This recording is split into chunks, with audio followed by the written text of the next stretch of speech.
kemudian maaf amalan itu tidak mengingatkan dia dengan Allah, pasti ada yang keliru zikirnya. Karena zikir itu ketika disyariatkan oleh Allah, tujuan utamanya membuat orang ingat dengan Allah. Tahu dari mana Ustadz dalilnya? Buka Quran kemudian. Surah kedua Al-Baqarah ayat 152. Paling kanan sebelah bawah. Fadhkuruni, maka berzikirlah kalian kepada saya. Ingat kepada saya. Azkurukum, maka aku pun akan ingat kepada kalian. Jadi kalau orang-orang ingat dengan Allah, maka Allah pun akan mengingatnya. Ini buktinya mustahil Allah ingat kepada kita kalau kita tidak ingat dengan Allah. Ada kedekatan diri kita dengan Allah Subhanahu wa taala. Paham? Baik. Jadi ini poinnya. Awas, saya ingin evaluasi setiap amalan kita pasca salat ketika kita berzikir kepada Allah. Nanti kita lihat sejauh mana itu bisa mendekatkan diri kita dengan Allah Subhanahu wa taala.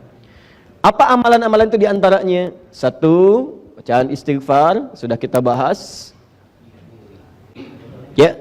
Ditambah dengan doa Allahumma antas salam, di plus di hadisnya, kan? Ya Allahumma antas salam wa minkas salam tabarakta ya dzal jalali wal ikram, sudah saya bahas. Coba praktekkan lagi ya. Sedikit kita evaluasi. Istighfar itu artinya minta ampun. Astagfirullah, ya Allah ampuni saya. Jadi orang yang benar istighfarnya, saat dia istighfar bukan cuma di lisan, astagfirullah, astagfirullah, astagfirullah. Tapi bagaimana istighfar itu mengingatkan dia dengan Allah? Bagaimana caranya? Istighfar artinya minta ampun. Orang minta ampun sadar akan dosa. Karena itu ketika Anda istighfar sambil merasakan dosa apa yang Anda perbuat sampai Anda beristighfar pada saat itu. Punya dosa apa? Pada orang tua, pada pasangan hidup, pada anak, pada tetangga, pada macam-macam. Istighfar. Jadi begitu selesai istighfar, keadaan Anda dekat dengan Allah. Makanya orang yang rajin istighfar, salah satu anugerah yang Allah berikan kepadanya adalah ampunan dari dosa-dosa. Selain mendapatkan cinta Allah Subhanahu wa taala. Dalilnya telah saya terangkan. Dan kalau sudah dicintai, apapun yang dia inginkan akan diberikan oleh Allah, sepanjang itu menjadi kebutuhan dunia akhiratnya. Dalilnya sudah saya sampaikan. Kemudian setelah ini sudah istighfar, Allahumma antas salam, sudah selesai. Ada bacaan kemudian zikir la ilaha illallah wahdahu la syarikalah lahul mulku wal hamdu wa huwa ala kulli syai'in qadir. Ya, ini sudah kita bahas. Awas, hati-hati. Setelah itu ada bacaan apa? Baik, bacaan ayat-ayat Quran pilihan. Ada ayat kursi, ada al-ikhlas, ada al-falaq, ada an-nas. Kemudian ada bacaan ayat Al-Quran. Sebelumnya kemudian kita telah bahas juga ada 3 bacaan utama yang subhanallah, alhamdulillah, kemudian Allahu Akbar. 3 bacaan utama. Saya sudah terangkan. Ini untuk mengurutkan saja. Subhanallah, alhamdulillah, kemudian Allahu Akbar. Fokus sini ya Pak ya, Bu ya. Saya tidak mengajarkan untuk sekedar bacaan yang Anda bacakan. Kalau cuma demikian, Anda cukup lihat YouTube atau buka buku, Anda temukan. Yang saya ajarkan bagaimana cara bacanya. Apa itu subhanallah?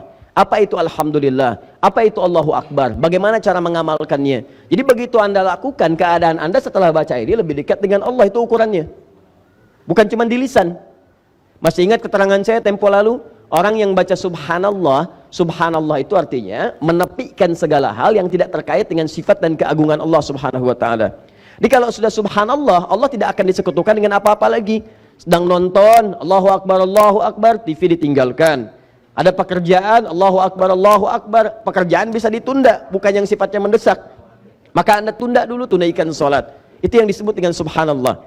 Ya, maaf, alhamdulillah, semua yang kita kerjakan bermanfaat. Pakaian bermanfaat, ya, kendaraan bermanfaat, rizki bermanfaat, tidak korupsi, tidak mencuri. Jadi kalau tiap hari Anda ucapkan alhamdulillah, alhamdulillah, tapi korupsi juga, mencuri juga, menipu juga, berselisih juga, pasti ada yang salah di situ.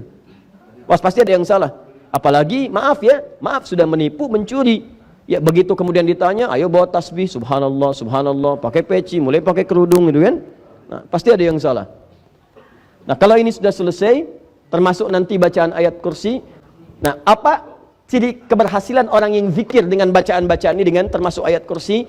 Maka kemudian dia akan dijaga oleh Allah dari pengaruh-pengaruh setan. Pertemuan lalu saya terangkan, ada setan masjid, setan rumah, setan macam-macam. Jadi kalau Anda benar zikirnya, Anda sudah punya benteng dengan setan. Makanya Allah turunkan surat benteng, surat perisai, surah ke-15 Al-Hijr. Inti surah Al-Hijr itu kan ada intinya di ayat ke-40. Ya, ketika iblis mengatakan kepada Allah, ya Allah, aku akan goda semua hamba-hambamu, aku akan palingkan darimu. Bahkan nanti di Al-A'raf itu aku akan goda dari depan, dari belakang, kanan, kiri. Cuma ada satu golongan yang sulit aku goda. Ya, bukan nggak digoda, dia mau goda, cuma nggak bisa. Seakan-akan ada perisai di sekitarannya. Siapa orang ini? Illa ibadaka minhumul mukhlasin. Yaitu orang-orang yang punya sifat mukhlas. Orang mukhlas berjuang untuk mukhlas. Perjuangannya disebut dengan mukhlis. Sifatnya disebut dengan ikhlas. Maka turun surah Al-Ikhlas.